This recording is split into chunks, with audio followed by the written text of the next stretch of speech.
আজি উপস্থিত থকা মোতকৈ জ্যেষ্ঠসকলক মই প্ৰণাম জনাইছো আৰু যিসকল কনিষ্ঠ বা মোৰ সমনীয়া আছে তেওঁলোকলৈ মই মোৰ মৰম জ্ঞাপন কৰিছো। ডক্টৰৰ লগত কেনেকে চিনাকি হৈছিলো সেইটো মই কৈ লওঁ প্ৰথমতে, তাৰপিছত বাৰু মই কবিতাটো পঢ়িম। আহ ডক্টৰে ইমানখিনি কথা ক'লে পৰিচয় হিচাপে, মই আচলতে বৰ অস্বস্তিকৰ পৰিস্থিতিত পৰো সদায়। আহ তথাপি ডক্টৰক মই আকৌ এবাৰ ধন্যবাদ জনাইছো। মোৰ বিষয়ে অলপ বঢ়ায়ে কৈছে। যিয়ে নহওক, ডক্টৰক আচলতে লগ পাইছিলো আমি, যিহেতু এই গোটেই অনুষ্ঠানটো পজিটিভিটি উইকক লৈ পেলাই হৈছে। আপোনালোকে দুদিন মোৰ লগত, ইতিমধ্যে মই আপোনালোকৰ আগত কিবা কিবি মন্তব্য ৰাখিছো এই দুদিন ধৰি। গতিকে আপোনালোকে চাগে ভাবিছে মানুহজনে বেছি কথাই কয়, ডক্টৰে মিছাকে কৈছে। আহ আজি কেইটামান কথা আপোনালোকৰ লগত বাৰু পাতিম, কিন্তু তাৰ আগতে মই ডক্টৰক কেনেকে লগ পাইছিলো সেই কথাটো কৈ লওঁ। বহুতে কয় যে যিবোৰ সামাজিক মাধ্যম আছে তাৰ বহুত নেতিবাচক দিশ আছে, হয়তো আছে, কিন্তু মই এটা ইতিবাচক দিশৰ কথা কম, যিটো হ'ল ডক্টৰক লগ পোৱাৰ কথাটো, আৰু লগতে মোৰ কবিতা পুথি প্ৰকাশ হোৱাৰ কথাটো। কাৰণ মই 2016 চনতে নিকোলাছ কোপাৰ্নিকাছ লিখিছিলো। বিশ্ববিদ্যালয়ে আচলতে অনুৰোধ কৰি পেলাই লিখাইছিলে কিতাপখন। সেইটো বিশ্ববিদ্যালয়ৰ লগত, প্ৰকাশন বিভাগৰ লগত হোৱা চুক্তি মৰ্মে সেই কিতাপখন কৰিছিলো। কিন্তু ফেচবুকত মই এনেই কিবা কিবি লিখি থাকো, কবিতা হয়নে নহয় নাজানো, কাৰণ আমি পদাৰ্থ বিজ্ঞানৰ মানুহ, গতিকে কবিতাৰ বিষয়ে বিশেষ ধাৰণা নাই, লিটাৰেচাৰ কি সেই বিষয়েও বিশেষ ধাৰণা নাই। গতিকে যিবোৰ লিখিছিলো ফেচবুকতে মই প্ৰকাশ কৰি আছিলো, আৰু বহুতে কৈছিলে যে আপোনাৰ লিখাবোৰ ভাল লাগিছে, পাৰিলে সংকলন এখন কৰক। আৰু গৰু কবিতাটো আচলতে ফেচবুকত লিখাৰ পাছতে মোৰ জীৱনটোৱে মোটামুটি সলনি হৈ যোৱাৰ নিচিনা, কাৰণ কিতাপ এখন কৰিবলৈ মানুহে বাধ্য কৰিলে, দত্তহঁতৰ নিচিনা মানুহবোৰে। আনন্দ বৰমুদেছা, প্ৰকল্প ৰঞ্জন ভাগৱতী মোৰ বন্ধু, তেনেকে প্ৰাণজিৎ বৰা, জ্যোতিপ্ৰসাদ শইকীয়া, তেনেকে কেইবাজনো বন্ধু লগ লাগি কিতাপখন কৰিবলৈ কৰিলে। নহলে মই কিতাপ কৰা মানুহে নহয় আচলতে। যিয়ে নহওক, ডক্টৰৰ কথালৈ আহো। ডক্টৰ চিনাকিও তেনেকে ফেচবুকৰ জৰিয়তে হৈছিল। হেমচন্দ্ৰ দত্তৰ নামটো শুনি থাকো, কাৰণ মই অসমৰ প্ৰায় কেইখন বাতৰি কাকত আৰু আলোচনী মোৰ ছাবস্ক্ৰিপশ্যনত আছে। গতিকে মই যি লিখা ওলাই সেই লেখাবোৰ সাধাৰণতে চকু ফুৰাই চাওঁ। যিবোৰ নিজৰ বেছি ভাল লাগে সেইবোৰলৈ গভীৰলৈ যাওঁ, আৰু যিবোৰ ওপৰত সাধাৰণতে চাওঁৱেই, ওপৰে ওপৰে হলেও চাওঁ। গতিকে দত্তই সাহিত্য সমালোচনা কৰে সেই কথাটো মই জানো। গতিকে সেই ধৰণে ডক্টৰৰ নামটো চিনাকি হৈ আছিল আগৰে পৰা। আৰু সেই চিনাকিৰ আঁত ধৰিয়ে তেখেতক মই যেতিয়া ডিব্ৰুগড় বিশ্ববিদ্যালয়ৰ আভ্যন্তৰীণ মান নিশ্চিতকৰণ কোষৰ সঞ্চালক আছিলো, তেখেতক মই এটা ভাষণ দিবলৈ মাতিছিলো। আৰু তেখেতে আহি তেখেতে যিটো মেডিটেশ্যনৰ বিষয়ে, মূলতঃ মাইণ্ড মেডিটেশ্যন, আপোনাৰ টপিকটো মনত আছেনে? Mind meditation and creativity creativity. Creativity হয় ছাৰ। গতিকে সেই টপিকৰ ওপৰত তেখেতে ক'বলৈ আহিছিলে, আৰু তেখেতৰ যিটো বক্তৃতা বা তেখেতৰ যিটো প্ৰেজেন্টেশ্যন আছিলে, আমাৰ বিশ্ববিদ্যালয়ৰ ছাত্ৰ ছাত্ৰী আৰু শিক্ষকসকলে খুব পচন্দ কৰিছিলে। গতিকে তাৰপিছতে মোটামুটি কভিডৰ বৰ্ষ গ'ল, ঠিক কেইবাটাও কভিডৰ সময় গ'ল। কভিডৰ সময়তো ডক্টৰৰ লগত তেনেকে আমি ফোন যোগে ডক্টৰৰ লগত সংযোজিত হৈ আছিলো। আৰু পাছলে ডিব্ৰুগড় বিশ্ববিদ্যালয়ৰ IQAC ফালৰ পৰা মই ভাবিছিলো যে বিদেশৰ বিশ্ববিদ্যালয়বোৰ যি ধৰণে লাইফ স্কিলৰ কিছুমান ট্ৰেইনিং দিয়া হয় বা ছফ্ট স্কিলৰ ট্ৰেইনিং দিয়া হয়, সেই ধৰণৰ ট্ৰেইনিং এটা বিশ্ববিদ্যালয়ত ব্যৱস্থা কৰিব পাৰি নেকি। আৰু সেইকাৰণে ডক্টৰক আমি যিটো প্ৰপাৰ এডভাৰটাইজমেণ্ট আৰু ইণ্টাৰভিউৰ মাজেদি আমি ডিব্ৰুগড় বিশ্ববিদ্যালয়লৈ আনিছিলো। তেখেতে নিজৰ জোৰত আহিছে বাৰু, কিন্তু ব্যৱস্থাটো আমি কৰিছিলো যে, কাৰণ ডক্টৰৰ পৰাই আমি জানিছিলো যে এনেকুৱা ধৰণৰ বস্তুবোৰ বিশ্ববিদ্যালয়ৰ মানুহক প্ৰয়োজন আছে। অকল বিশ্ববিদ্যালয় নহয়, আপোনালোকে দেখিছে এতিয়া, আপোনালোকে যিহেতু নিজেই ডক্টৰৰ এই অনুষ্ঠানবোৰত যোগদান কৰিছে, গতিকে আপোনালোকে বুজি পাইছে কিমান প্ৰয়োজনীয় এই কথাবোৰ মানুহৰ কাৰণে। অকল ছাত্ৰ ছাত্ৰীৰ বাবেই নহয়, আমাৰ দৰে যিসকল প্ৰফেচনেল মানুহ আছো তেওঁলোকৰ কাৰণে এইবোৰ খুব জৰুৰী। গতিকে সেই ধৰণে দত্ত আহি পেলাই ডিব্ৰুগড় বিশ্ববিদ্যালয়ত আহিছিলে। আৰু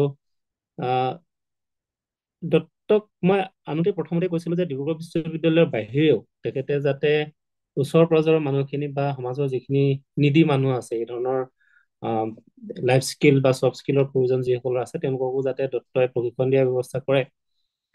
কিন্তু বিশ্ববিদ্যালয়ৰ কিছুমান এথিকেল কথা আছে, সেইবোৰৰ কাৰণে ডক্টৰে চাগে বাহিৰৰ মানুহক আৰম্ভণিতে দিবলৈ অকণমান তেখেতে অসুবিধা পাই আছিলে। মই প্ৰথমৰ পৰাই কৈছিলো যে তেখেতে অনলাইন আহক, অনলাইন অহাটোত আমাৰ অৱশ্যে মই এখন পলিচি কৰিলো পাছত, private policy for private work, মানে বিশ্ববিদ্যালয়ৰ লগত কনফ্লিক্ট অফ ইণ্টাৰেষ্ট হলে নহাকে কেনেকে নিজৰ কাম কৰিব পাৰি।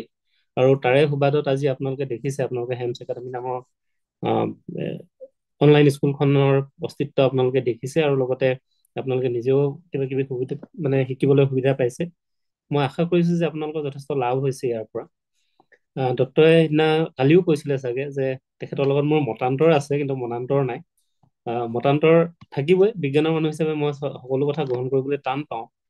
মানে আমি বিজ্ঞানৰ মানুহে খুব বেছি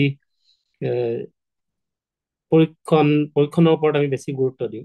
গতিকে আমি পৰীক্ষা নকৰা বস্তু সাধাৰণতে মানি ল'বলৈ খুব টান পাওঁ। পৰীক্ষাৰ দ্বাৰা সত্যাপন যাৰ নহয়, সেই কথাবোৰ মানি ল'বলৈ টান পাওঁ। গতিকে বহু সময়ত লাগে যে ডক্টৰ কথাবোৰ প্ৰমাণ কৰিবলৈ টান হ'ব নেকি, তেনেকুৱা হলে অকণমান মানে সন্দেহ এটা আহে। গতিকে এইটো মানে নুবুজাই যে তেখেতৰ প্ৰতি মোৰ বিশ্বাস নাই বা তেখেতৰ প্ৰতি আস্থা নাই, তেনেকুৱা কথা নহয়। যিয়ে নহওক, দত্তই, মই আগতেও এদিন অভিজ্ঞতাৰ কথা কৈছিলো, দত্তই কি ধৰণে মানুহক সহায় কৰি আছে।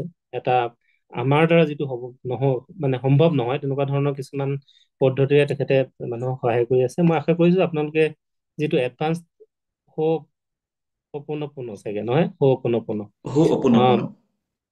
গতিকে সেই পদ্ধতিটোৱে আপোনালোকক যথেষ্ট চাগে সহায় কৰিছে। মই আশা কৰিছো আপোনালোকৰ ভৱিষ্যতেও এই পদ্ধতিটোৰ অনুশীলনে আপোনালোকক সহায় কৰি থাকিব। মই কবিতাটো বাৰু গাই দিছো। কবিতাটো আচলতে মই ফেচবুকতে লিখিছিলো, আৰু প্ৰথম যিটো ড্ৰাফ্ট আছিল সেইটো পঢ়ি কেইবাজনোৱে কৈছিলে যে ইন্দ্ৰনীল গায়ন, বিশেষকৈ বৈদ্যবাদ বুঢ়াগোহাঁই, তেওঁলোকে কবিতা খুব আগৰ পৰা অনুশীলন কৰি আছে। মানৱ প্ৰতিম তত্ত্ব কালি আপোনালোকে কথা পাতিছিলে। আৰু কৌশিক কিশোৰে খুব আগশাৰীৰ কবি। তেওঁলোকে মোলৈ মেছেজ দিছিলে যে আপুনি খুব সম্ভাৱনাপূৰ্ণ কবিতা এটা নষ্ট কৰিলে, গতিকে আপুনি আকৌ এবাৰ লিখক। গতিকে মই দ্বিতীয় ড্ৰাফ্টটো লিখি পেলাই এদিন ফেব্ৰুৱাৰী মাহত 2020 চনৰ জানুৱাৰী মাহৰ 7 তাৰিখে মই আনন্দ প্ৰমোদে ছাৰৰ ঘৰত পঢ়িছিলো। তাৰপিছত ছাৰে বহু দেৰি ৰৈ থাকি আকৌ এবাৰ পঢ়িবলৈ ক'লে। তাৰপিছত ক'লে যে নহয়, কবিতাটো খুব ভাল হৈছে, গতিকে কবিতা কিতাপ এখন কৰিব লাগে। সেই ধৰণে কবিতা কিতাপ কৰা মই পঢ়ি দিছো বাৰু। গৰু। দেশ চাইহে ভেষ বুলি, দেশ কাললৈ চাই যি গৰু নাছিল, তেনে এটা অগৰুৱে এদিন গৰু হোৱাৰ কথা ভাবিলে। পিছে মূৰটো গোবৰেৰে ভৰাই তুলিলেই জানো গৰু হৈ পৰিব পাৰি? গৰু এক বিমূৰ্ত ধাৰণা, ঈশ্বৰৰ দৰে। অলস অৱসৰত চকু কাণ মুদি অতীতক পাগুলি থকাটোৱেই গৰুৰ কাম। নিৰ্লজ্জভাৱে গৰুৱে পাহৰি যাব পাৰে বহতীয়া হোৱাৰ ক্ষোভ আৰু অপমান। অপায় অমংগলৰ পথ্য মুখ লগা পানী, গোবৰ আৰু গোমূত্ৰ চূণ পানী, আজু ককাৰ মুখৰ মন্ত্ৰ ভুন ভুন। অতীতলৈ উভতি যাব খুজিলে গৰুৱে সৰ্বোত্তম বাহন। গৰু হবৰ বাবে লাগে জানো চেতনা? নদীৰ পাৰত পৰি থকা গৰাকীবিহীন এটা মূৰ দুটা শিং। গৰুটো নহয়, এয়া শিংগজা বেমাৰত মৰা ঘোঁৰা, ৰজাৰ অশ্বমেধ যজ্ঞৰ ঘোঁৰা। উজ্জ্বল এই যে কথিত লিখিত কাহিনীবোৰৰ নিৰ্বচন সদায়ে ৰজাৰ, কণ্ঠ ৰজাৰ, নিৰ্মিতি ৰজাৰ। গৰুও ঘোঁৰা, গাধও ঘোঁৰা, গোহালিয়ে আস্তাবল। এই নিৰ্মিতি অথবা নিৰ্বচনবোৰত প্ৰজাৰ কোনো কণ্ঠ নাথাকে। তৃষাতুৰ বুভুক্ষ প্ৰজাৰ বাবে মাথো থাকে অশ্বডিম্ব, ডিমা ৰজাৰ ঘোঁৰাৰ। নিজকে গৰু বুলি ভাবি ললে সহজেই যাব পাৰি গাধৰ সৈতে সমদল কৰি। দেখিব পাৰি সপোন, কাললৈ ৰাখিম খ্যাতি, এইটোৱে হল অগৰু গৰু হোৱাৰ কাহিনী। গতিকে এইটোৱে আছিল কবিতা। ধন্যবাদ ধন্যবাদ ধন্যবাদ। গতিকে ক'ব নোৱাৰো, মানে এই কবিতাটো পঢ়ি ভাৰতৰ এগৰাকী বিখ্যাত কবি আৰু সম্পাদক সচিদানন্দন তেখেতে মোলে মেইল কৰিছিলে যে কবিতাটো খুব ভাল পাইছে। আচলতে ইণ্ডিয়ান লিটাৰেচাৰত এই কবিতা কিতাপ প্ৰকাশ কৰিবলৈ এজে থমাছ যেতিয়া সম্পাদক আছিলে, তেখেতে চিলেক্ট কৰিছিলে, কিন্তু পাছত মোৰে দুৰ্ভাগ্য বুলি ক'ব পাৰি বা সৌভাগ্য বুলিও ক'ব পাৰি, নাজানো। যিহেতু সম্পাদক সলনি হ'ল, পলিচি সলনি হ'ল, গতিকে কবিতা কেইটা অকণমান পলিটিকেল যিহেতু, গতিকে তেখেতলোকে হয়তো পাব্লিছ নকৰিলে। গতিকে ইণ্ডিয়ান লিটাৰেচাৰত একচেপ্ট কৰাৰ পাছতো পাব্লিছ নহ'ল। 5টা কবিতা তেখেতলোকে একচেপ্ট কৰিছিলে, কিন্তু সেইকেইটা পাব্লিছ নহ'ল পিছলে। যিয়ে নহওক, মই এতিয়া মূল কথাখিনিলৈ আহোঁ। অকণমান চাগে দীঘলীয়া হ'ব পাৰে, আপুনি কৈছে কথা কম কয়, কিন্তু আজি অলপ দীঘলীয়াও হ'ব পাৰে, মই ক'ব নোৱাৰো। আহ, যিহেতু এইটো এটা আপোনালোকে পজিটিভিটি উইক পালন কৰিছে, যিহেতু আমি ধনাত্মক কথা বতৰাৰ কথাই ইয়াত আলোচনা কৰিবলৈ আহিছো। আহ, যিটো মই প্ৰথম কথা ক'লোৱে যে পজিটিভিটিৰ কথা, ফেচবুকৰ কথাটোকে ক'লো এটা উদাহৰণ, যে নিগেটিভ এছপেক্টটো আছে, পজিটিভো আছে। আপুনি কেনেকে আপোনাৰ পাৰচেপশ্যনটো কি, আপুনি কি ধৰণে বস্তুটো চাইছে, সেইটোৰ ওপৰত নিৰ্ভৰ কৰে বহু কথা। মই নিজে যথেষ্ট মানে যন্ত্ৰণাদায়ক সময়ৰ মাজেদি পাৰ হৈ আহিছো। ডক্টৰে খুব ভালকে জানে, 2022 চনৰ মানৰ পৰা খুব যন্ত্ৰণাময় সময় পাৰ কৰিছো। কিন্তু সেই যন্ত্ৰণাই মোক অকণো কাবু কৰিব পৰা নাই। মই কি ধৰণে সেই যন্ত্ৰণাৰ মুখামুখি হৈছো, ডক্টৰে খুব ওচৰৰ পৰা দেখিছে, আৰু হয়তো সেইকাৰণে ডক্টৰে আজি মোক কথাখিনি ক'বলৈ সুযোগ দিছে। মই গোটেই কথাবোৰ নকওঁ, কিন্তু এই যে যন্ত্ৰণাটো আপোনালোকে যেতিয়া নিজৰ মাজত উপলব্ধি কৰিব, আৰু সেই যন্ত্ৰণাৰ পৰা যেতিয়া নিজকে যন্ত্ৰণাৰ ওপৰলৈ আনিবলৈ চেষ্টা কৰিব, তেতিয়া আচলতে আপোনাৰ সেই যন্ত্ৰণাই যিখিনি নিগেটিভিটি আপোনাৰ মাজলৈ আনি দিয়ে, সেইখিনি আপোনাৰ সেই প্ৰচেষ্টাৰ মাজেৰে আচলতে পজিটিভিটি ফাললৈ গতি কৰে। মই আপোনালোকক এটা উদাহৰণ দিব পাৰো। মই নিজে পদাৰ্থ বিজ্ঞানৰ 4খন ফিল্ডত একে সময়তে কাম কৰোঁ। বহুতে সেই কথাটো আচৰিত হয়, আপুনি 4খন ক্ষেত্ৰত কেনেকে কাম কৰে। মই নন লিনিয়াৰ ডাইনামিক্সত কাম কৰোঁ, কসমলজিত কাম কৰোঁ, আয়নস্ফেৰিক ফিজিক্সত কৰোঁ, এটমস্ফেৰিক ফিজিক্সত কৰোঁ, নেটৱৰ্ক থিয়ৰিত কৰোঁ। গতিকে 4-5খন ক্ষেত্ৰত একে সময়তে কাম কৰাৰ যিটো ক্ষমতা, খুব মানুহে কয়, মোৰ লগৰ যিসকলে গৱেষক আছে, তেওঁলোকেও কয় যে আপুনি একে সময়তে 5খন ক্ষেত্ৰত কেনেকে কৰিব পাৰে। তেওঁলোক অকণমান আচৰিতে হয়।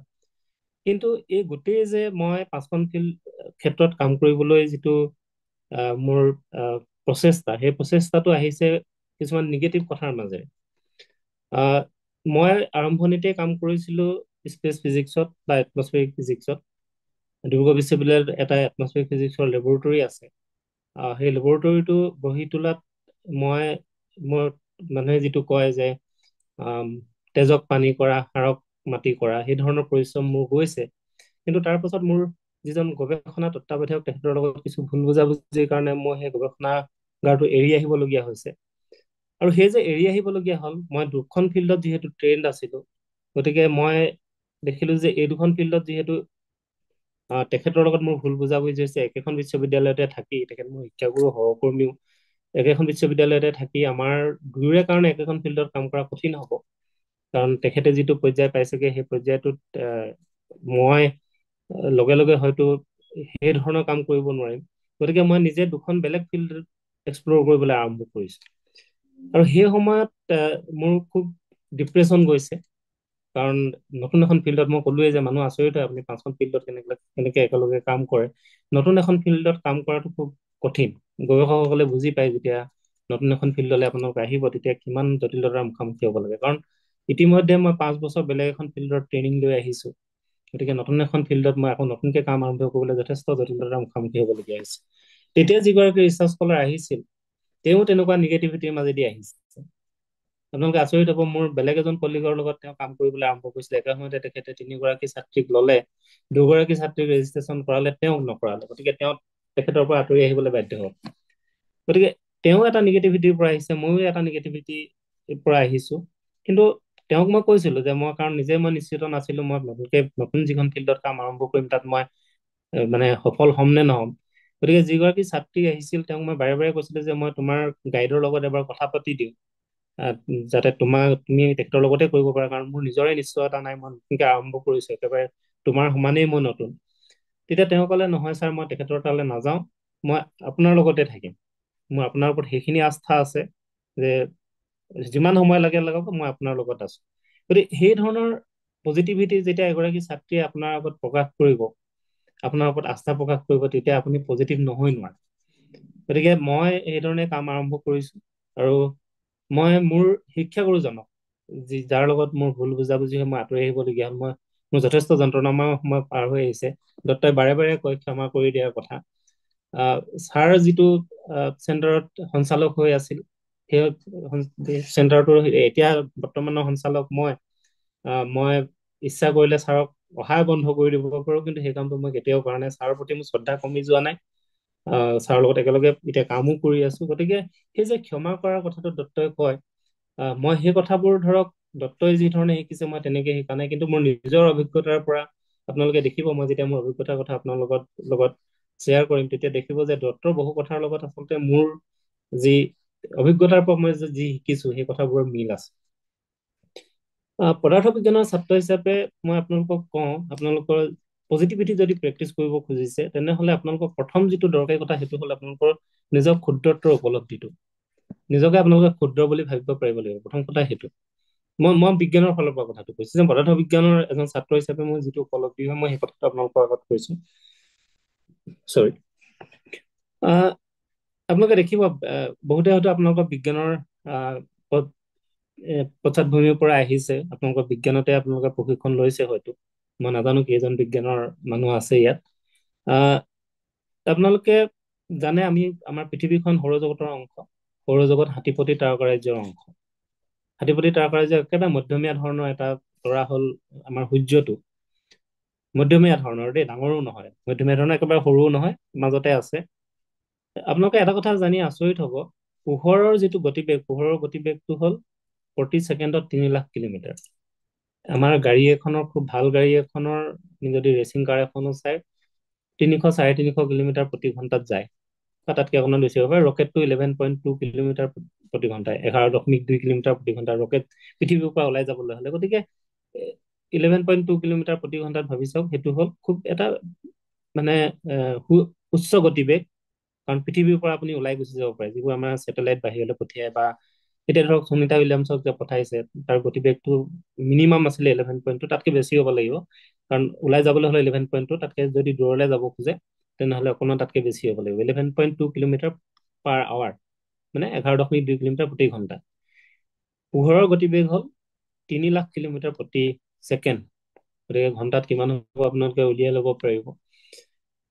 এতিয়া চাওক, সূৰ্যৰ পৰা পৃথিৱী পাবলৈ পোহৰৰ সময় লাগে 8 মিনিট।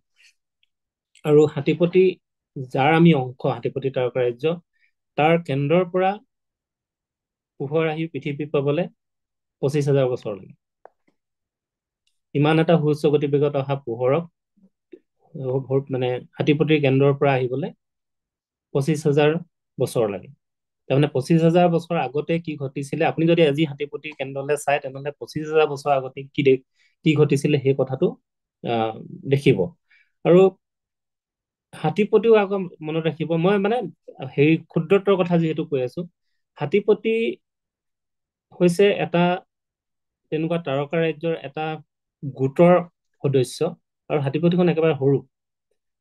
এই গোটটোত থকা আটাইতকৈ ডাঙৰ যিখন তাৰকা ৰাজ্য হৈছে সেইখন হৈছে এণ্ড্ৰমেডা গেলেক্সি বুলি আপোনালোকে নাম হয়তো শুনিছে, যিখন সৌৰজগতৰ মানে হাতীপতিৰ আটাইতকৈ ওচৰত আছে। আৰু তাৰ পৰা পোহৰ আহিবলৈ 25,00,000 বছৰ লাগে। চাব দেই, মই কৈছো যে আমি হাতীপতিৰ অংশ, হাতীপতি এটা তাৰকা ৰাজ্য গোটৰ অংশ, য'ত এণ্ড্ৰমেডা নামৰ হাতীপতি যিখন তাৰকা ৰাজ্য আছে সেইখন হাতীপতি আটাইতকৈ ওচৰত আছে। তাৰ পৰাও পোহৰ আহিবলৈ 25,00,000 বছৰ লাগে। আৰু সেইধৰণে যদি আপোনালোকে চাই তেনেহ'লে দেখিব, যিটো আমি আমি যদি বিশ্বব্ৰহ্মাণ্ডৰ একেবাৰে সীমালে চাওঁ, সীমাটো আছে 15 কোটি বছৰৰ, মানে পোহৰ তাৰ পৰা সীমাৰ পৰা আহিবলৈ 15 কোটি বছৰ লাগে। গতিকে আপোনালোকে বিশালতাটো, সৌৰজগতৰ বিশালতাটো আপোনালোকে অনুভৱ কৰিব পাৰি। পোহৰকে 15 কোটি বছৰ লাগে আমি যিটো বিশ্বব্ৰহ্মাণ্ডৰ সীমা বুলি ভাবো সেই তাৰ পৰা আহি পাবলৈ। গতিকে এই বিশাল বিশ্বব্ৰহ্মাণ্ডখনত আমি কিমান ক্ষুদ্ৰ সেই কথাটো আপোনালোকে উপলব্ধি কৰিব পাৰি। আচলতে আমাৰ কোনো অৰ্থই নাই চাবলৈ গ'লে, কিন্তু মই যদি অৰ্থ নাই বুলি কওঁ সেইটো অলপ নিগেটিভ ধৰণৰ কথা হ'ব। কিন্তু এই যে ইমান বিশাল বিশ্বব্ৰহ্মাণ্ডখনক, বিশ্বব্ৰহ্মাণ্ডখনত আমি আজি পৃথিৱীত জন্মগ্ৰহণ কৰিছো, আপোনালোকৰ লগত মই কথা পাতিছো, সেইটোৱে আচলতে আমাৰ কাৰণে আটাইতকৈ ডাঙৰ এচিভমেণ্ট এটা। মানুহৰ যে সৃষ্টি হ'ল, মানুহ হিচাপে যে আমি জন্ম ললো, আজি যে আপোনালোকৰ লগত কথা পাতিব খুজিছো, দত্তই যে সপনৰ বিষয়ে চৰ্চা কৰিব পাৰিছে, আপোনালোকক জনাব পাৰিছে, এইটো কম এচিভমেণ্ট নহয়, মানে আপোনালোকৰ কম প্ৰাপ্তি নহয়। আপোনালোকৰ বেলেগ সকলো প্ৰাপ্তিৰ কথা বাদ দিয়ক, আপোনালোকৰ অপ্ৰাপ্তি আছে জীৱনত, প্ৰাপ্তি আছে, কিন্তু এই ক্ষুদ্ৰত্বৰ উপলব্ধিটো যেতিয়া হ'ব, বিশ্বব্ৰহ্মাণ্ডৰ তুলনাত আমি কিমান ক্ষুদ্ৰ সেই কথাটো যেতিয়া উপলব্ধি হ'ব, তেতিয়া আপোনালোকে সেই ক্ষুদ্ৰত্বৰ উপলব্ধি আচলতে আপোনালোকৰ হৃদয়ক এটা বিশালতা দিব।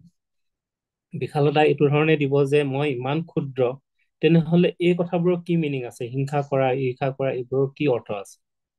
সেইবোৰ একো অৰ্থই নাই আচলতে। গতিকে বিজ্ঞানৰ এজন ছাত্ৰ হিচাপে বা এজন মানুহ হিচাপে আপোনালোকে প্ৰথমতে মই অন্ততঃ ক্ষুদ্ৰত্বৰ উপলব্ধিটো মোৰ হয়, আৰু সেই কথাটোৱে মোক সদায় মানে পজিটিভ হৈ থাকিবলৈ এটা প্ৰেৰণা দিয়ে। কাৰণ মই বুজি পাওঁ মই ইমান ক্ষুদ্ৰ, মোৰ নিগেটিভ কথাবোৰে কাকো একো কৰিব নোৱাৰে, মোৰ নিজৰ হানি কৰাৰ বাদে মোক বেলেগ কাৰো একো কৰিব নোৱাৰে। আনকি মোৰ পজিটিভ কথাও আচলতে বহুত বেছি কিবা এটা কৰিব নোৱাৰে, কিন্তু অন্ততঃ মোৰ যিখিনি ইমিডিয়েট ভিচিনিটিত আছে, মোৰ একেবাৰে ওচৰত আছে, দত্ত, আপোনালোক বা মোৰ পৰিয়ালৰ মানুহখিনি বা মোৰ বিশ্ববিদ্যালয়ৰ মানুহখিনি, সেইখিনি মানুহক মোৰ পজিটিভিটিয়ে বহুত কিবা কিবি দিব পাৰিব। গতিকে দ্বিতীয় কথাটো হ'ল যে আপুনি ক্ষুদ্ৰত্ব উপলব্ধিৰ লগে লগে আচলতে আপোনালোকে নিজকে বুজিবৰো চেষ্টা কৰিব লাগিব। নিজক আপোনালোকে ভিতৰৰ পৰা বুজি পাব, আপোনালোকৰ নিজৰ দুৰ্বলতাখিনি, সবলতাখিনি, সেই গোটেই কথাখিনি আপোনালোকে বুজিবলৈ চেষ্টা কৰিব লাগিব। এতিয়া চাওক, চোৰ এজনেও বুজি পায় নিজকে, তেওঁ ক'ব ময়ো মোক বুজি পাওঁ, কিন্তু কথা হ'ল কি, আপুনি চোৰজনৰ নিজক বুজি পালেও তেওঁক সমাজখনৰ কাৰণে কিমান মানে সমস্যাৰ সৃষ্টি কৰিছে, বা তেওঁ সমাজখনৰ প্ৰতি যে কিবা এটা অনিষ্ট সাধন কৰি আছে, সেই কথাটো তেওঁ আচলতে উপলব্ধি কৰা নাই। গতিকে সেই উপলব্ধিটো যেতিয়া আহিব, আপোনাৰ নিজৰ দুৰ্বলতাই আপোনাৰ একেবাৰে ওচৰৰ মানুহখিনিক বা আপোনাৰ একেবাৰে আপোনাৰ যিখন নিকট সমাজ, সেই সমাজখনৰ মানুহখিনিক যদি কিবা অনিষ্ট কৰিছে, তেনেহলে তাৰ পৰা আপুনি আঁতৰি থাকক। কাৰণ সেই ধৰণৰ বুজাটোৰ কথাহে মই কৈছো, যে মই ক'লোৱে যে চোৰ এজনেও নিজকে বুজি পায়, তেওঁ জানে মই চুৰ কৰিছো, কিন্তু সেই যে উপলব্ধিটোও আছে, কিন্তু তেওঁ সেই উপলব্ধিটোৰ নিজৰ মাজত মানে উপলব্ধিৰ পৰা তেওঁ নিজৰ মাজত যদি সংশোধন আনিব নোৱাৰে, তেনেহলে সেই উপলব্ধিৰ আচলতে কোনো অৰ্থ নাই। মই ক'ব খোজা কথাটো হ'ল সেইটো, যে আপোনালোকে নিজকে বুজি পাওক, নিজৰ বিষয়ে উপলব্ধি কৰক, নিজৰ ভালখিনি উপলব্ধি কৰক, নিজৰ বেয়াখিনি উপলব্ধি কৰক। ডক্টৰে যিটো কৈ থাকে, বি এৱেৰ অফ ইয়ৰ মানে যিটো বেয়া চিন্তা আহিছে মনলৈ, এৱেৰ হৈ থাকক, বা ভাল চিন্তাখিনি যে মনলৈ আহিছে, এৱেৰ হৈ থাকক। সেই এৱেৰনেছটো খুব জৰুৰী, যে মোৰ বেয়াখিনিয়ে সমাজখনক কিমান অনিষ্ট কৰিব পাৰে।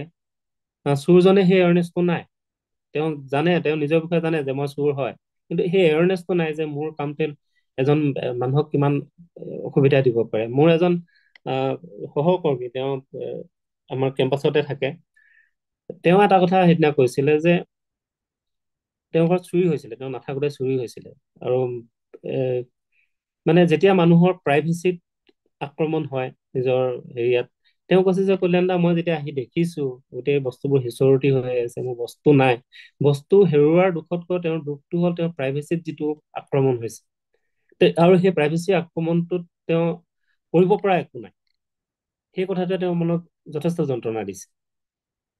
চোৰজনে সেই বস্তুটো উপলব্ধি কৰিব নোৱাৰে, কিন্তু তেওঁ এই ভুক্তভোগীজনে, মোৰ যিজন কলিগ আছে, তেওঁ প্ৰাইভেচিত যেতিয়া এটেক হৈছে, আৰু সেই প্ৰাইভেচি ওপৰত হোৱা আক্ৰমণক তেওঁ বাধা দিব পৰা নাই, তেওঁ একো কৰিব পৰা নাই, সেই কথাটোৱে তেওঁক যিটো যন্ত্ৰণা দিছে, সেই যন্ত্ৰণাৰ উপলব্ধিটোৱে তেওঁক সেই কামৰ পৰা বিৰত ৰাখিব। তেওঁ অন্ততঃ কাৰো প্ৰাইভেচিত গৈ পেলাই মানে নকৰে, আক্ৰমণ নকৰে। যিজনে বুজি পায় মোৰ প্ৰাইভেচিত আক্ৰমণ হলে কিমান যন্ত্ৰণাদায়ক হয় কথাটো, তেওঁ কিয় লোকৰ প্ৰাইভেচিত আক্ৰমণ কৰিব, বা কিয় সেই ধৰণৰ কাম কৰিব? আপুনি যদি পজিটিভ হৈ থাকিব খুজিছে, মই অকণমান নিগেটিভ ধৰণৰ কথা এটা কম, সেইটো হ'ল সকলো কথাৰ লগত এটা বিচ্ছিন্নতাবোধৰো প্ৰয়োজন আছে। মানে এইটো যিসকলে মেডিটেশ্যন কৰে, বা যিসকল সাধু, আমি সাধু সন্যাসী নাজানো আজিকালি সাধু সন্যাসীসকলে কি কয়, আমি যিটো সাধু সন্যাসীৰ বিষয়ে আমাৰ যিটো সাধাৰণ ধাৰণা আছে, সমাজৰ লগত বিচ্ছিন্নতাবোধ, বা প্ৰায় সকলো কথাৰ লগতে বিচ্ছিন্নতাবোধ। মোৰ যদি ফেচবুক প্ৰফাইল আপোনালোকে কোনোবা ফেচবুকত আছে, মোৰ ফেচবুক প্ৰফাইলত দেখিব অলমষ্ট ডিটাচ ফ্ৰম এভৰিথিং। সেই কথাটো মোৰ টেগলাইনত লিখা আছে। মই সেই ডিটাচমেণ্টটোত বিশ্বাস কৰোঁ। আপুনি যদি ডিটাচমেণ্ট মানে এইটো যে মই কি ধৰণৰ ডিটাচমেণ্টৰ কথা কৈছো এইটো আপোনালোকক ক'ব খুজিছো যে আপুনি কাম কৰি আছে, যিটো গীতাটো কৈছে যে কাম কৰক, কামৰ ফলাফলৰ ওপৰত আপোনালোকৰ যিহেতু কোনো নিয়ন্ত্ৰণ নাই, গতিকে কামৰ ফলৰ ওপৰত আপোনালোকে হেৰি নকৰিব, ভাল কাম কৰক, তাৰ ফলাফলৰ পৰা একো আশা নকৰিব। সেই ধৰণৰ বিচ্ছিন্নতাবোধৰ কথাটো মই কৈছো যে আপোনালোকে যি কামেই কৰিছে তাৰ প্ৰতিক্ৰিয়া যিয়েই নহওক, তাৰ লগত আপোনালোকে অলপ বিচ্ছিন্নতাবোধ লাগিব, নহলে মানসিকভাৱে কষ্ট পাব। কাৰণ আজিৰ সমাজখন ইমান বেছি আপোনালোকে যদি চাই ইমান বেছি মানে হেৰি হৈ গৈছে, মানে ঋণাত্মক ধৰণৰ হৈ গৈছে কিছুমান কথা, যে আপুনি খুব ভাল কাম এটা কৰি আছে তেতিয়াও আপুনি কিন্তু আপোনাৰ প্ৰতিক্ৰিয়াটো খুব বেয়াকে আহিব। আপোনাৰ যিখিনি ভাল কাম সেইখিনি প্ৰশংসা কৰা, এপ্ৰিচিয়েট কৰা মানুহৰ সংখ্যা খুব কম। গতিকে আপুনি যদি ভাল কামটো কৰিছে আৰু তাৰ ফলাফলৰ পৰা আপুনি বিচ্ছিন্ন হৈ থাকিব নোৱাৰে, কাৰণ ভাল কাম এটাৰ ফল সদায় ভালেই হ'ব। আপুনি মানুহে ক'ব পাৰে যে ই এইটো কাম কৰি ভাল কৰা নাই, কিন্তু আপুনি ভাল কাম এটা কৰিছে এইটো ভালৰ কাৰণে, আপুনি জানে এইটো ভাল কাম কৰিছে, আপুনি ভালৰ কাৰণে কৰিছে, তাৰ ফলটোও ভাল হৈছে, কিন্তু মানুহে ক'ব পাৰে যে ভাল হোৱা নাই, কথাটো বেয়া হৈছে। গতিকে এই যে ৰিয়েকশ্যনটো, প্ৰতিক্ৰিয়াটো, সেই প্ৰতিক্ৰিয়াটোৰ পৰা আপোনালোকে অকণমান বিচ্ছিন্নতাবোধ এটা লাগিব। গতিকে যদি বিচ্ছিন্নতাবোধ নাথাকে, আপোনাৰ সদায় মনৰ ভিতৰত এটা কথা থাকিব যে আপোনাৰ যন্ত্ৰণাবোধটো বেছি হ'ব, যে মই ইমান ভাল কাম এটা কৰিলো, মানুহবোৰে দেখোন বেয়া বুলি কৈছে। গতিকে সেই বিচ্ছিন্নতাবোধটো আপোনাক লাগিবই লাগিব, আপুনি যদি পজিটিভ হৈ থাকিব খুজিছে। নহলে আপোনাৰ কি হ'ব, আপুনি খুব ভাল কাম এটা কৰিলে ৰিয়েকশ্যনটো উল্টা হ'ল, ক'লে যে ইমানজনে বেয়া কাম কৰি আছে, তেনেহলে আপুনি আৰু পিছৰ ভাল কামটো কৰিবলৈ মানসিকভাৱে উৎসাহিত নহব। গতিকে সেই বিচ্ছিন্নতাবোধৰ কথাটো মই কৈছো। আৰু এটা কথা, নিস্পৃহতা এটা, মানে মই সাধাৰণতে খুব নিস্পৃহ। মই দত্তই সেই কথাটো কোৱা নাই আপোনালোকক, কিন্তু মই মই অতিপাত ধৰণে নিস্পৃহ ধৰণৰ মানুহ। এ মই আনে কি কৰিছে বৰ বেছি ইমান চিন্তা কৰি নাথাকো। যিসকল ক্ল'জ মানুহ আছে, মই লক্ষ্য কৰি থাকো যে ঠিকেই কৰি আছে, ঠিকেই কৰি থাকিলে মই এপ্ৰিচিয়েটো কৰিব জানো। বেয়াকে কৰি থাকিলে, বেয়া কৰি থাকিলে মই কি ডক্তৰকো কেতিয়াবা কওঁ যে এই কামটো ভাল হোৱা নাই, মই মুখতে স্পষ্টকে কৈ দিওঁ। কিন্তু সাধাৰণভাৱে মই খুব নিস্পৃহ।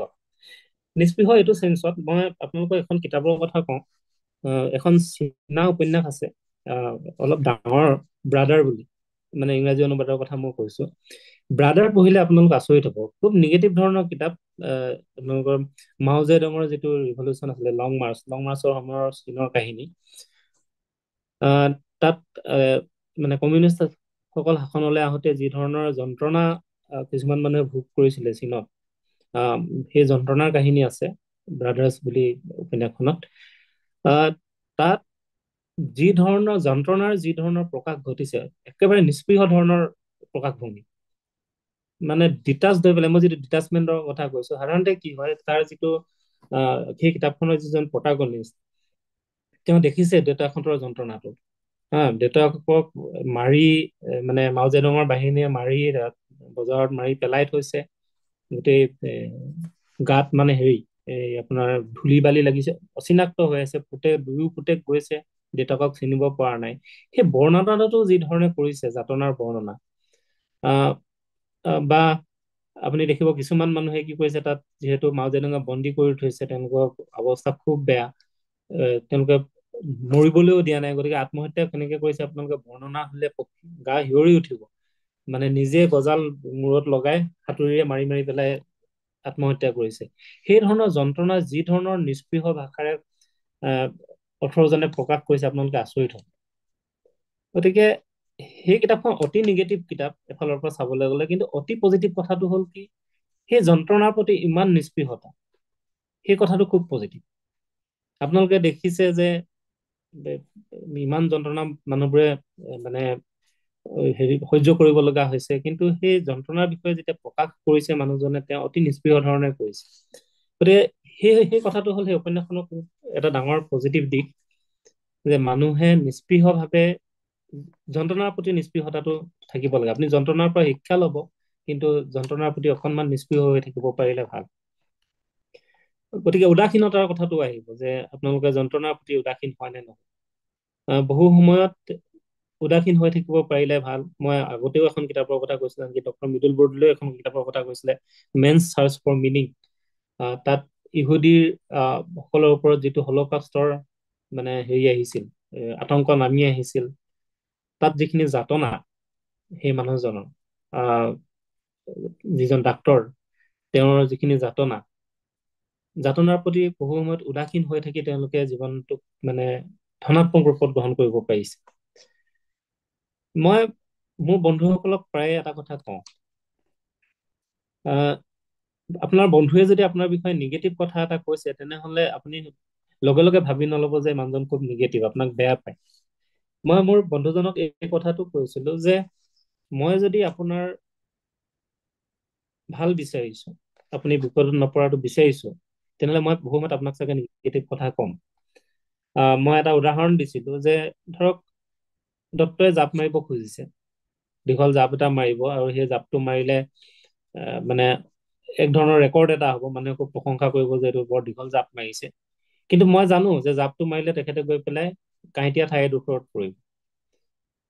ডক্তৰে নাজানে সেইফালে কাঁইট আছে, জাপটো মাৰিলে যে গৈ পেলাই কাঁইটতে পৰিব, ডক্তৰে গম নাপায়, কিন্তু মই জানো যে কাঁইটত পৰিব। আৰু যিসকল মানুহে তেওঁক উৎসাহিত কৰি আছে, ডক্তৰে প্ৰথমতে মনোভাৱটো হ'ব কি এই মানুহখিনিয়ে মোক ইমান উৎসাহ দিছে, তেওঁলোক মোৰ শুভাকাংক্ষী, সেইটো এটা খুব পজিটিভ দিশ। কিন্তু মই কিন্তু যিহেতু ডক্তৰৰ আচল প্ৰকৃত শুভাকাংক্ষী, গতিকে মই ডক্তৰক ক'ম যে আপুনি জাপটো নামাৰিব, আপোনাৰ কাৰণে বিপদ আছে। ডক্তৰে হয়তো ভাবি ল'ব যে মানুহজনেওতো মোক বেয়া পায়, কাৰণ মোৰ ইমান ডাঙৰ ৰেকৰ্ড এটা হবলৈ গৈ আছে, এওঁ কিন্তু বাধা দিছে।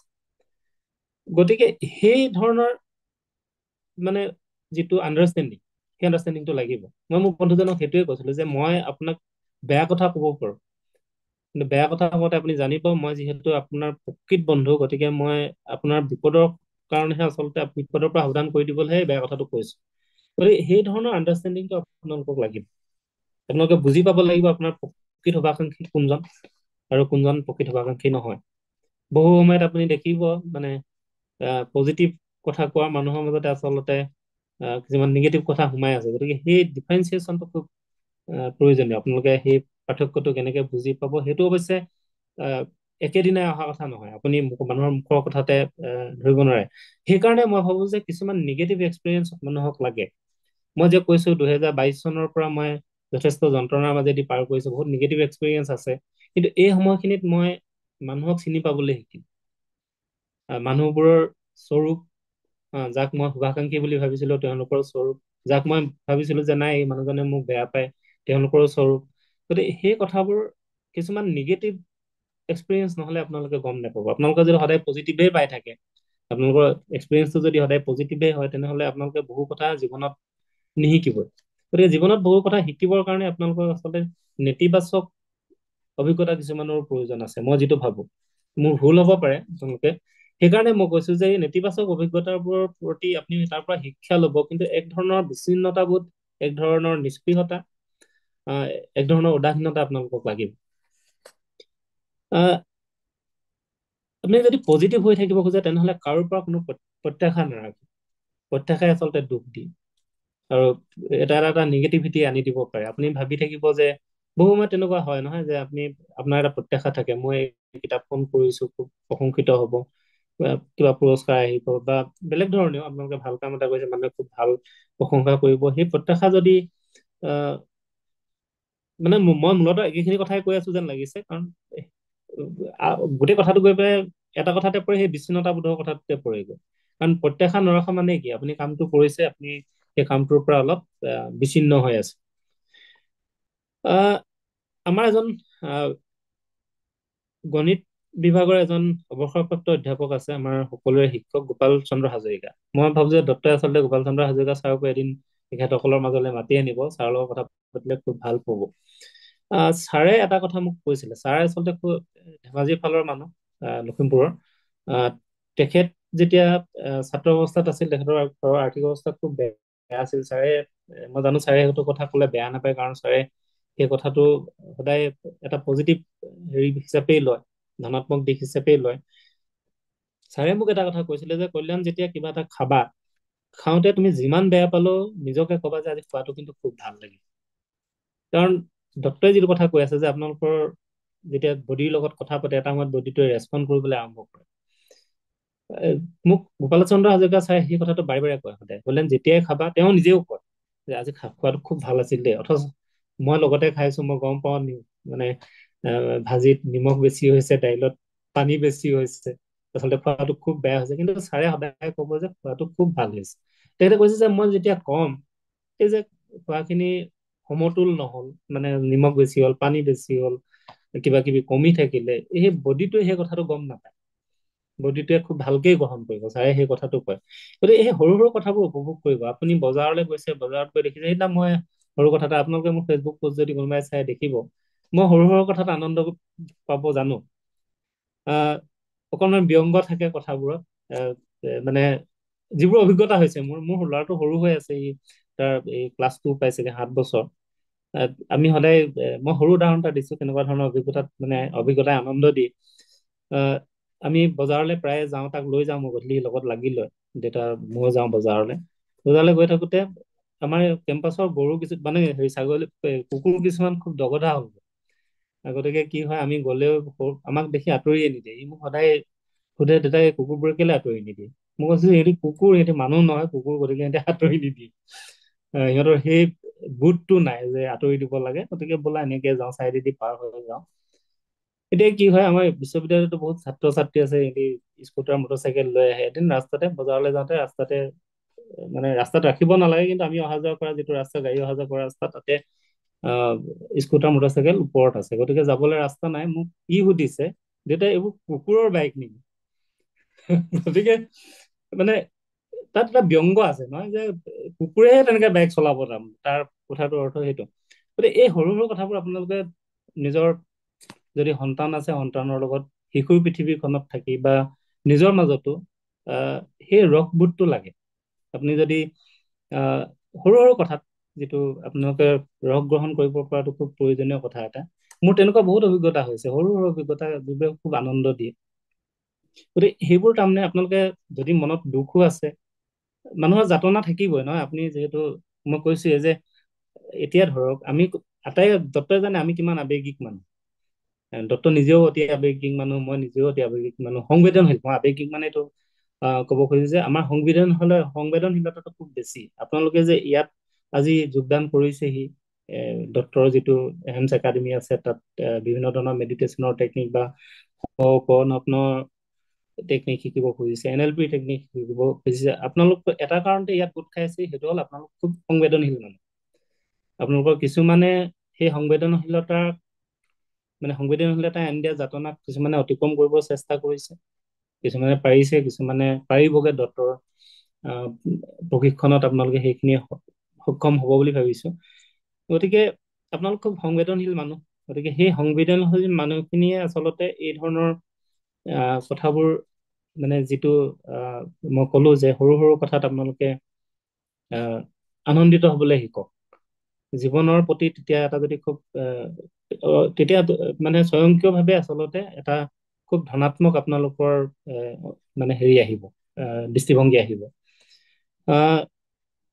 দত্ত বহুত সময় কৰিল নেকি বাৰু? মানে ইতিমধ্যে চাগে আধা ঘন্টামান গৈছে। মই ভাবো যে মোৰ যিখিনি অভিজ্ঞতা, মই আপোনালোকৰ লগত যিখিনি আজি অভিজ্ঞতা মানে শ্বেয়াৰ কৰিলো, ভগাই ললো, মই কিতাপ, ডক্টৰৰ দৰে যিখিনি কৌশল মই কিতাপৰ পৰা শিকা নাই। মই নিজে যিখিনি উপলব্ধি কৰিছো, সেই ধৰণে মই নিজে মই বহু সময়ত ডক্টৰে যেতিয়া কথাবোৰ কৈ থাকে, মই তেতিয়া ভাবো যে নহয়, এইটো দেখোন মই জানো আচলতে ভিতৰৰ পৰা। এইখিনিতো মই কৰি আছো, কিছুমান কাম কৰিয়ে থাকো। সেইটো হ'ল অভিজ্ঞতাই শিকোৱা কথা। আপোনালোকে যিহেতু অতি সংবেদনশীল মানুহ, গতিকে আপোনালোকে জীৱনক সূক্ষ্মভাৱে চাব জানে, নহলে সংবেদনশীল হোৱাটো সম্ভৱ নহয়। গতিকে যিহেতু আপোনালোকে জীৱনক সূক্ষ্মভাৱে চাব জানে, মই ভাবো যে জীৱনৰ প্ৰতিটো ঋণাত্মক দিশ আপোনালোকে ধনাত্মক দিশলে যিটো পৰিৱৰ্তন কৰাৰ যিটো আপোনালোকৰ স্কিল, সেইটো আনতকৈ বেছি। মানে আপোনালোকে সহজতে পাৰিব, যিহেতু সংবেদনশীল মানুহ। মই ক'লোৱে যে চোৰ এজন সংবেদনশীল নহয়, চোৰ এজন ডক্টৰে সহজতে ডক্টৰে সংশোধন কৰিব নোৱাৰিব। মই এইটো ডক্টৰক মানে চেলেঞ্জ কৰিব পাৰো, হয়নে দত্ত? আমি চোৰ এজনক আপুনি মানে সলনি কৰিবলৈ যিমান সময় লাগিব, এখেতসকলৰ মানসিক অৱস্থা মানে আপুনি মই মাজতে কৈছো ঋণাত্মক ছাৰ, দিশৰ ছাৰ মই মাজতে কৈছো মই চুৰজনক সলাব কওক। পাৰিম। তেওঁ যদি আহি পিনি মোৰ ওচৰত কৈ, ছাৰ মই সলনি হ'ব খোজো, তেতিয়া মই পাৰিম। তেতিয়া তেওঁতো সংবেদনশীল হ'ল নহয়। গতিকে সংবেদনশীল চোৰ এজনহে আপোনাৰ ওচৰলৈ আহিব। গতিকে কথাটো হ'ল সেইটো যে যিহেতু সংবেদনশীলতা থাকিলে আপুনি মানে এ, জীৱনক নতুনকে উপলব্ধি কৰিব পাৰিম। জীৱনৰ যিবোৰ নিগেটিভ কথা আছে সেইবোৰ আপুনি নিজেই আচলতে পজিটিভ দিশলৈ লৈ যাব পাৰিব। মই ক'লোৱে যে বিচ্ছিন্নতাবোধ এটা সকলো কথাৰ পৰা এটা নিৰ্দিষ্ট দূৰত্বলৈকে, মই সকলোৰে পৰা বিচ্ছিন্ন হৈ যাবলৈ কোৱা নাই। মানে বুদ্ধৰ দৰে নিজৰ ঘৰ পৰিয়াল এৰি সেইটোলৈও যাবলৈ কোৱা নাই। আপুনি পৰিয়ালত থাকিওতো বুদ্ধ হ'ব পাৰে। মানে সেই কথাটোহে আমি বেছি জোৰ দিব লাগে, কাৰণ আমাৰ দায়িত্বশীলতা, যদি দায়িত্বশীলতাটো এটা খুব পজিটিভ কথা ন। মানে আপুনি যে কাৰোবাৰ দায়িত্ব ল'ব পাৰিছে, কাৰোবাৰ প্ৰতি দায়িত্ব অনুভৱ কৰিছে, সেইটো এটা খুব ধনাত্মক কথা। কাৰণ সকলো মানুহে নোৱাৰে, যাৰ নিগেটিভ মানে হেৰিটো বেছি, তেওঁলোকেতো দায়িত্ব ল'ব নোৱাৰিব। এতিয়া দত্তই আপোনালোকৰ এটা ডাঙৰ স্কুল এখনৰ দায়িত্ব লৈছে, দত্ত কিমান পজিটিভ মানুহ। গতিকে সেই ধৰণৰ কথাবোৰ মই যিটো মোৰ দৃষ্টিভংগী মই আপোনালোকৰ আগত উপস্থাপন কৰিলো, কেনেকুৱা পাইছে নাজানো। আহ, আহ, মই দত্তক আকৌ এবাৰ ধন্যবাদ জনাইছো মোক আজি এই কথাখিনি বা মোৰ অভিজ্ঞতাখিনি আপোনালোকৰ লগত ভগাই লোৱাৰ বাবে, সুযোগ দিয়াৰ বাবে ধন্যবাদ।